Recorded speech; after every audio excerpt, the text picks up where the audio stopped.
Story 2. Super Rescue. The two diesels surveyed the shed. "It's time, 7101, said one, that we took this railway over." "Shush, 199, it's their railway after all." "Not for long," persisted 199. "Our controller says steam engines spoil our image." "Of course we do," snapped Duck. "We show what frauds you are. Call yourselves engines. If anything happens, you care nothing for your train. You just moan for a fitter. We bring it home, if only in one cylinder." "Nothing," boasted 199, "ever happens to us. We are reliable." Vulgar noises greeted this. "How rude," said 199. "You asked for it," growled 7101. "Now shut up." Next day, Henry was rolling home tender first. "I'm a failed engine," he moaned. "Lost my regulator. Driver says it jammed wide open and he can't mend it till I'm cool. However," he went on, "I've got steam and driver can use my reverser, but it would happen after Duck fooled me with those tenders. Now they'll laugh at me again." He reached a signal box and stopped, whistling for a road. Opposite the box, on the up line, stood Diesel 199 with a train of oil tankers. "Worse and worse," thought Henry. "Now old Reliable will laugh at me too." The signalman came out. "For pity's sake, take this spam cam away. It's failed. The limited is behind, and all he does is wail for his fitter." "Spam can," fumed 199. "Stow it," snapped the signalman, "or I'll take my tin opener to you. Now then." 199 subsided at that dreadful threat, and Henry pulled the train out of the way. The diesel didn't help. He just sulked. The limited rushed by with a growl and a roar. Henry gave a chuckle. "Look, spam can," he said. "There's your little pal." The diesel said nothing. He hoped 7101 hadn't noticed. 7101 hadn't noticed. He had troubles of his own. He was cross with his coaches. They seemed to be getting heavier. He roared at them, but it did no good. Engines have a pump called an injector, which draws air out of the train's brake pipes to keep the brakes off. If it fails, air leaks in and the brakes come on, gently at first, then harder and harder. 7101's ejector had failed. The brakes were already leaking on while he passed Henry.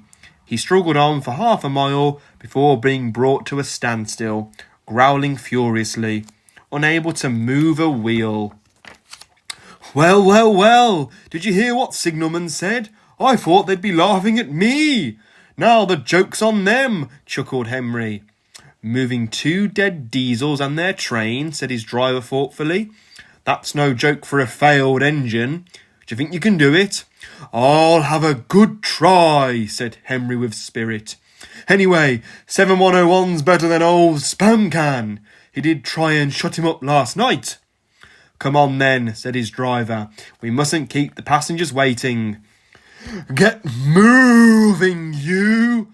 Henry puffed the sulky diesel into motion and started to the rescue. Henry gently buffered up to the express while the two drivers talked. His fireman joined his front brake pipe to the coaches. It's better than we thought, Henry, said his driver. The diesel can pull if we can keep the brakes off. So the only weight we'll have is Spam Can's goods. Whoosh, said Henry. That's a mercy. He was by now feeling rather puffed. Poop, poop, poop. Are you ready? Tooted 7101. Peep, peep, peep. Yes, I am, whistled Henry. So with 7101 growling in front and Henry gamely puffing in the middle, the long cavalcade set out for the next big station. Donald and Flying Scotsman were waiting. They cheered as Henry puffed past. He braked their coaches thankfully, and Spam Can and the tankers trailed far behind. The passengers buzzed out like angry bees, but the fat controller told them about Henry, so they forgot to be cross and thanked Henry instead. They called him an enterprising engine and took his photograph. They were thrilled too when Flying Scotsman backed down on their train. If the guard hadn't tactfully shooed them to their coaches, the train would have started later than ever. Donald took the goods. "Return 199 to the other railway," ordered the Fat Controller. "I will write my views later." Henry and 7101 went away together. "I'm sorry about last night," ventured the Diesel. "That's all right. You did shut old Reliable up." "And," said the Diesel ruefully, "made a fool of myself today too." "Rubbish. A failed ejector might happen to anyone. I'd lost my regulator." "You? Failed?" exclaimed the Diesel. "And yet—" His voice trailed away in admiration. "Well," said Henry, "emergency, you know. Trains must get through." 7101 said no more. He had a lot to think about.